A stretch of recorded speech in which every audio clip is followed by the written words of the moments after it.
Hello, and welcome to this tutorial, where we'll explore a Python project that uses Dijkstra's algorithm for pathfinding.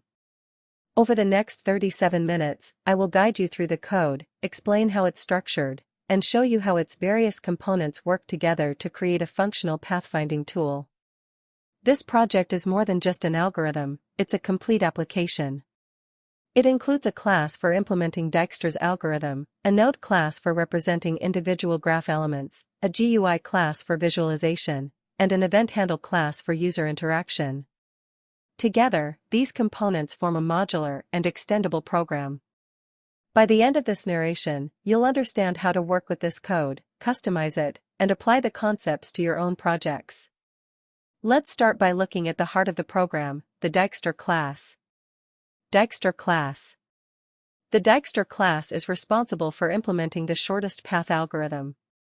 To understand how it works, let's look at its key methods, starting with findPath. The findPath method takes two parameters, the starting node and the ending node. Its goal is to calculate the shortest path between these nodes using a priority queue. Let's break this down. First, we initialize two dictionaries, distances and previous.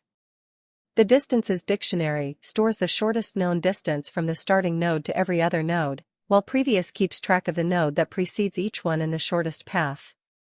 Initially, all distances are set to infinity, except for the starting node, which is set to 0.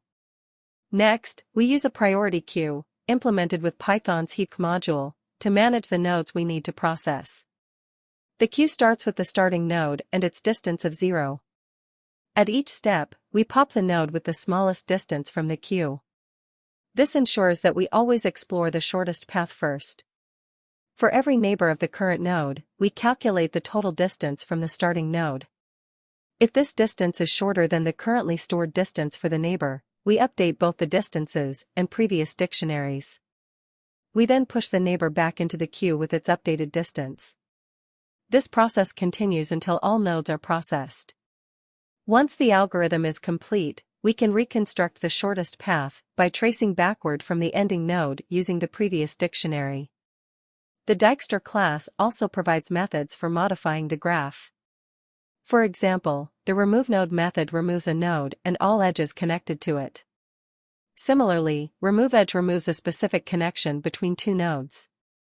These methods allow the graph to be updated dynamically, which is especially useful in interactive applications.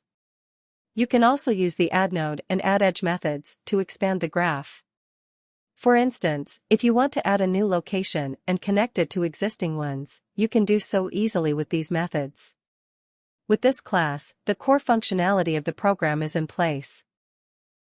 Next, let's look at how individual nodes are represented. Node class.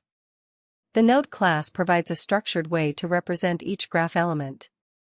Each node has three attributes, name, weight, and previous underscore node. The name attribute identifies the node, such as org. The weight attribute stores the cumulative distance from the starting node to this node. Finally, previous underscore node keeps track of the node that comes before it in the shortest path. While the node class may seem simple, it plays a crucial role in making the code easier to manage and understand. By encapsulating node-related data, it helps maintain a clear separation of concerns, which is a fundamental principle of good software design. With the Dijkstra and node classes covered, let's move on to the graphical user interface. GUI class. The GUI class is where the program comes to life visually. Its methods are designed to draw the graph, nodes, and paths on the screen. Let's explore these methods. First, we have the drawBackground method. This sets up the visual canvas, where all other elements are displayed. It could include a grid, labels, or other visual aids to make the interface user-friendly. Next is drawNode. This method takes the node's position and draws it on the canvas. Nodes might be represented as circles or icons, and their labels, such as their names or weights, can be displayed nearby. Finally, there's drawPath, which highlights the shortest path between two nodes. Once the findPath method from the Dijkstra class calculates the path, drawPath visualizes it. This might involve drawing lines or arrows between nodes to indicate the path's direction. The GUI is not just about aesthetics, it also enhances usability by providing immediate visual feedback. For example, when a user adds a new node, the drawNode method is triggered to display it instantly.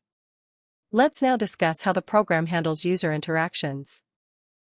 EventHandle class. The EventHandle class manages all user interactions, ensuring that the program responds appropriately to inputs. It includes methods for adding, removing, and moving nodes. The addNode method lets users place a new node on the graph. It updates the internal graph structure and triggers the GUI to display the new node. Similarly, removeNode deletes a node from both the graph and the screen. This involves updating the graph to remove all edges connected to the node. The moveNode method allows users to reposition a node. This can be useful for adjusting the layout of the graph without changing its structure.